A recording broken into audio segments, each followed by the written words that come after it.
Breaking news this morning as dangerous flooding and rain continued overnight. First responders are still attempting a water rescue at 24316 Colorado Canyon Drive. That's out by Lago Vista, close to Lake Travis. Emergency crews have been trying to reach 3 people who are reportedly on a dock that broke loose and is floating downriver. Austin Travis County EMS say inaccessible roadways are making rescue efforts complicated. And not far from there, crews are working to help 3 more people who are stuck in their house with flood waters rising. That's at 24411 Cottonwood Drive in Leander, far out on Nameless Road. That's very close to Sandy Creek. Now, flight records also showing Starflight is in the air at the area right now, trying to assist. We sent a crew to where one of these active rescues is happening at 1431 close to Sandy Creek in western Travis County. Our camera tried to locate some of these rescues, but as you can see here, the roads are not passable in many places. And taking a look at the flow of water at Sandy Creek, overnight at around 4 in the morning, Sandy Creek jumped up to almost 50,000 cubic feet per second of flowing water. Around the same time, Sandy Creek jumped from 5 feet of water to almost 25 feet. This morning, quite a few low water crossings closed in central Texas. According to ATX Floods, right now there are 44 crossings that are closed. They're marked in red right here, as you can see on your screen. And then just minutes ago, we spoke with the emergency manager for Burnett County, who says many roads are impassable at this time, including 281 and 29 near Bartram. So far, 25 rescues have been done. Thankfully, everybody has been accounted for. And they also ask anybody that is driving right now, please do not go out. If you can stay home, please do so. And we also just heard from Williamson County. They say they are telling people in mobile home parks along the San Gabriel River east of Georgetown to evacuate. Those are the areas like Riverside, Shady River, and Goodwater. Again, mobile home parks on the east side of Georgetown along the San Gabriel River. You are advised to evacuate at this time. And with that, good morning and thank you for watching KVUE Weekend Daybreak. I'm Brianna Perez. And I'm meteorologist Jordan Dariensburg. It's 8:02 on Saturday morning. And of course, we've been continuing to track that heavy rain that caused that flooding, not just in Kerrville in Mason County, but what we're seeing in Burnett and Travis counties, like what you just talked about, Brianna. And as a matter of fact, look at that. Yeah, lots going on, Jordan. Rain and floods in central Texas, taking the celebration out of yesterday's 4th of July festivities for many Texans. Take a look at this video from a viewer, Ron Anderson. We are looking at the Llano River, waters cresting well above a parking lot. You can see briefly right here in this video. It's just all very sudden here in Jordan. That worry is that there's going to be much more rain on the way. Here's right now a live look at the conditions in downtown. You can see just, some clouds over top of the buildings here, but really what's in store for the rest of today? Well, we do have isolated to widely scattered showers, maybe even a few rumbles of thunder, but there are some pockets of heavy rain. The crazy thing is we do have a flash flood emergency still in effect for Burnett County, where we have had all of those water rescues that we have seen so far here in central Texas. However, that's not where the heaviest rain is right now. A lot of that rain in Burnett County and western Wilco has weakened. And as we take a look down to the south and east, actually, this is where we have some of our heaviest rainfall right now. Over portions of our coastal plains county, so places like Luling, areas just to the south of Lockhart, right there along 183. And we've also got southern sections of Bastrop County involved in a flood advisory as well. And the expiration time for that is 10 a.m. Now let's take a look at some of the highest rain totals from this morning according to our LCRA gauges. Look at that, 8 miles south-southwest of Bertram. This is not a typo or a glitch. We're looking at over 14 inches of rain for those areas, and we're also getting close to a foot of rain near Burnett. So Burnett County, of course, you've seen quite a bit of the heaviest rainfall, and rightfully so, with that cell and that system sitting right on top of you, dumping heavy rain over a short period of time, and other gauges in Burnett County covering around 8 inches, but we have a couple of other gauges getting around 5 and 6 inches.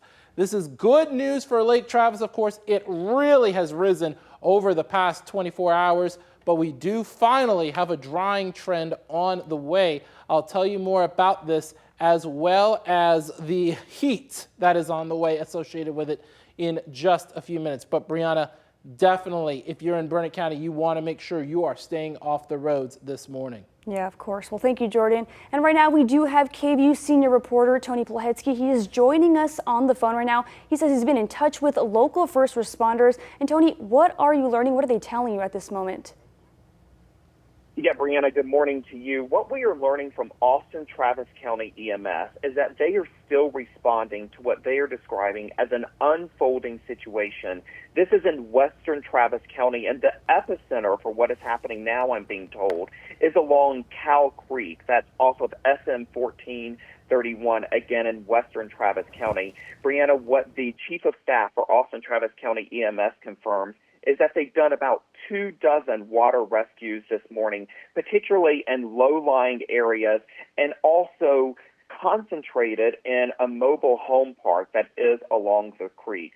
What we have been told is that authorities have found multiple trailer homes that appear to have been washed away and have been reduced in some instances to twisted metal and twisted steel. What is unclear at this time, though, however, is whether or not those homes were occupied when they may have been swept away. A direct quote from the Assistant Director and Chief of Staff of EMS is, quote, "We don't know who is missing." And so authorities right now continue to search this area, trying to learn exactly what has unfolded and what is still unfolding, but a very active, very dangerous situation unfolding in that part of western Travis County. Very sad to hear. And Tony, do we know of any kind of maybe news conference or any kind of updates that we should be expecting for the people up there right now or at any point today? Not at this point. I think at this point they are just trying to respond to the emergency itself. One additional thing, Brianna, that I do want to add is that apparently some of these water rescues have involved people who were able to leave on their own accord. In other words, they were able to walk through water to reach emergency officials who were then conducting those rescues. But again, the big question this morning, particularly with some of those mobile homes that appear to have been washed away, is whether or not they may have been occupied at that time. And that is the biggest concern, the biggest danger, the biggest risk as this morning unfolds, Brianna. Yeah, very heartbreaking. And we'll definitely keep our eyes on that. Senior reporter Tony Plahetsky joining us. Thank you so much. Let's go ahead and now take a look at some of the aftermath of the flooding in Kerrville from yesterday. Lots of damage to trees along the river, even highway signs and cars tangled up in the mess. This morning we are learning about devastating flooding in the hill country. At least 24 people are dead and others still missing. Authorities say they haven't, or rather they don't have an accurate number of people that they are still looking for. Between 23 and 25 girls at Camp Mystic are not accounted for. KVUE's Daniel Perot is in Kerrville with a look at the damage and the search and rescue efforts. A somber Governor Greg Abbott said this is a time when people need God more than ever, as he asked the nation and Texans to pray for the families of those who are missing as they desperately wait for any word on their loved ones. Search and rescue operations are continuing around the clock through the overnight hours and into the day on Saturday. 1,000 first responders and more than 804 vehicles, boats, and helicopters are involved in the search and rescue operations. Helicopters are flying low above the tree line as they work to rescue those in danger and locate those who are still missing. At least 237 people have been rescued, the vast majority of them by helicopters, because some areas are just not accessible by land. The storm dumped more rain than expected, causing the Guadalupe River to rise 26 feet in about 45 minutes. Governor Abbott signed a disaster declaration for this county and several others on Friday night. He says they will be here for as long as it takes and will not stop until everyone is found. We will stop at nothing to ensure that every asset and person and plane and whatever is needed is going to be involved in the process of rescuing every last person and ensure everybody involved in this is going to be fully accounted for.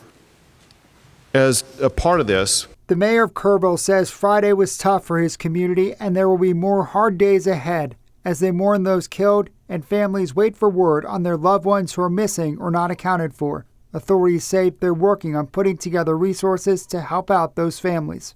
Authorities say Saturday will be a big day as they're able to get more resources into this area and get access to areas they were not able to reach on Friday. There's also concern about the possibility of more weather and rain in an area where rivers are already at extraordinarily high levels. In Kerrville, Daniel Perot, KVUE News. Resources from across the state are pouring into Kerr County. Austin Travis County EMS is one of the agencies helping with search and rescue efforts. They sent boats and crew members to the hill country and are on standby to deploy more personnel today if needed. And Austin Pets Alive is also helping with the flood aftermath. Last night, these kittens arrived from Kerrville Pets Alive. That shelter sent them here to Austin to make room for pets that got lost during the flood in Kerr County and will eventually end up at the shelter. We're going to be bringing in more cats and dogs here to Austin Pets Alive within the next 24 hours. The greatest need that we have right now is for people to donate to us so that it can help with our medical care. And if you want to help out, Austin Pets Alive is asking for emergency fosters for the incoming animals. They're also asking for donations of dog and cat food, carriers, tarps, and towels. Their Town Lake Animal Center on West Cesar Chavez is now open. And because of all of this rain, the Lower Colorado River Authority, or the LCRA, is opening multiple floodgates at Wirtz Dam and Starkey Dam. A lot of storm runoff has flowed into the Llano River and Lake LBJ, so opening those dams sends that water into Lake Marble Falls and eventually Lake Travis. Because the lake levels are so low in Lake Travis, they expect to hold that floodwater there and not open any other floodgates. So this is video from Starkey Dam before any floodgates were open. You can see just how high the water was at the dam here. The LCRA could open all 10 Starkey Dam floodgates if needed. The LCRA officials expect flows downstream will be very fast and water levels will be much higher than usual downstream.